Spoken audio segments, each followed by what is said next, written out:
Pasensya ka na Pilipinas.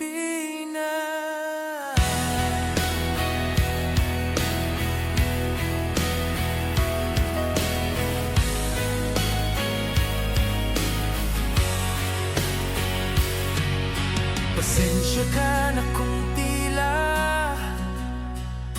napagod na kami sa laban, sa paulit-ulit na pangakong napapago, sa katiwalian na tila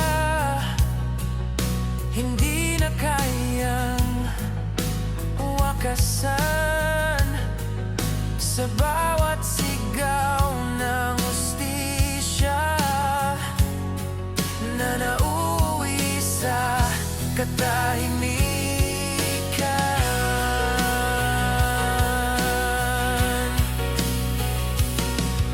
Pasensya ka na kung minsan mas pinili naming manahimik kaysa lumaban, kung mas pinili naming mangibang bayan kaysa makipagsiksikan sa sistemang tila walang pakialam. Pasensya ka na kung unti-unting lumalamig ang aming pag-asa, kung ang dati mong mga anak na puno ng tapang ay ngayon ay may takot na sa sarili mong lupa. Pasensya ka na,